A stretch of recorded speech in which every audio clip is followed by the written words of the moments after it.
This is the monthly chart on Enphase. The question is the bottom in? Based on all these massive buying wicks,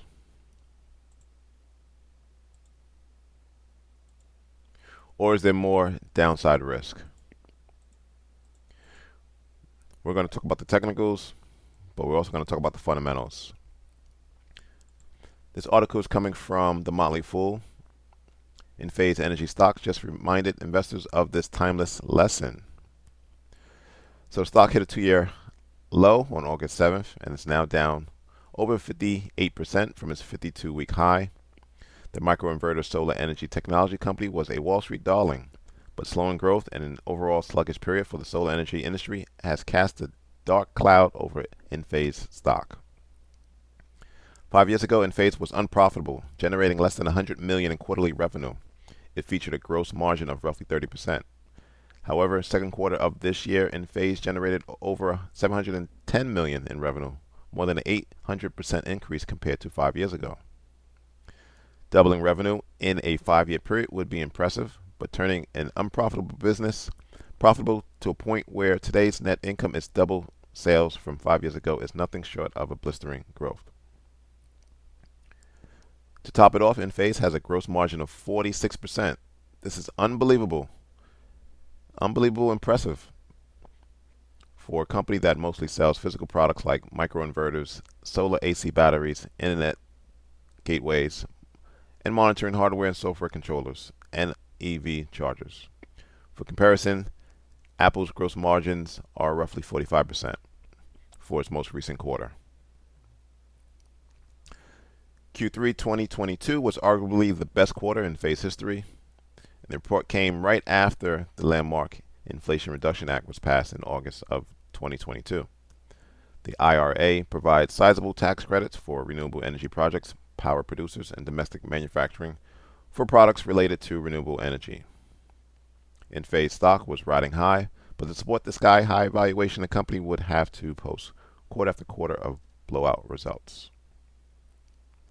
Enphase story is being tested for factors mostly outside its controls. Supply chain issues challenged the solar industry the last couple of years. Now the big problem is interest rates, which are weakening consumer demand. When demand falls, companies try to lower prices, and if the whole solar industry is lowering prices, Enphase is pressured to follow suit, which affects its high-margin competitive advantage. Enphase is still putting up excellent results, but the numbers simply aren't good enough compared to its past performance and the growth rate that Wall Street grew accustomed to. The good news is that lower Enphase stock goes, the more its valuation will make sense, and the easier it will be for the company to exceed expectations. All right, so the question is, prices are off its highs, roughly 60%. Have we reached the bottom? It's very possible. Look at all these buying wicks.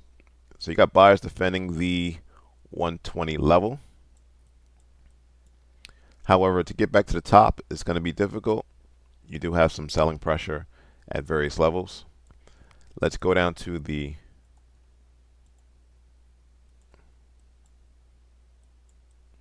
weekly chart.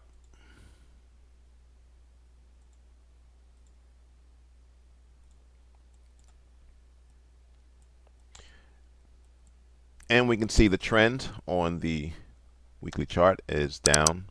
That's signified by these moving averages. It's the 26 and the 13 simple weekly moving average. This here in April must have been on earnings. Massive red candle. That's going to be a level of interest at 220. Also coincides with resistance. So that's a level of interest that we need to pay attention to. Now if I look at current price and I go to the left and down, you can see a drop in price, hammer candle, rally, drop in price, doji candle, rally. However, I don't see significant volume. However, you have to respect the level as it's serving as support at this time.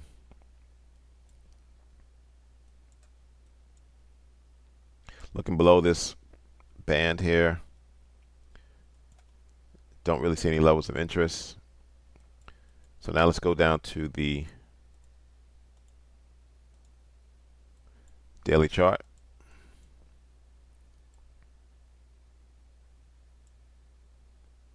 Yeah, so this was on earnings. So that's definitely going to be a level that we have to pay attention to if and when price moves up again. Prices fell on earnings as well. However, after several days of last week's, prices might be pausing, meaning the momentum is waning.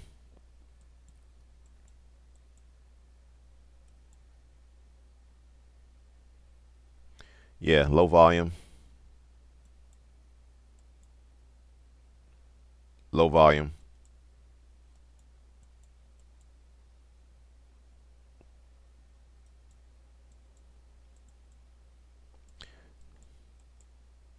So when you analyze the charts, it's like being a surgeon. You got to get different pictures before making the insertion.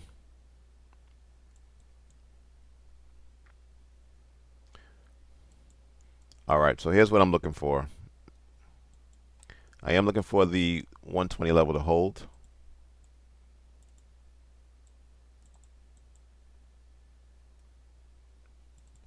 But I want to see a break of this short-term downtrend line on the daily chart as the first clue.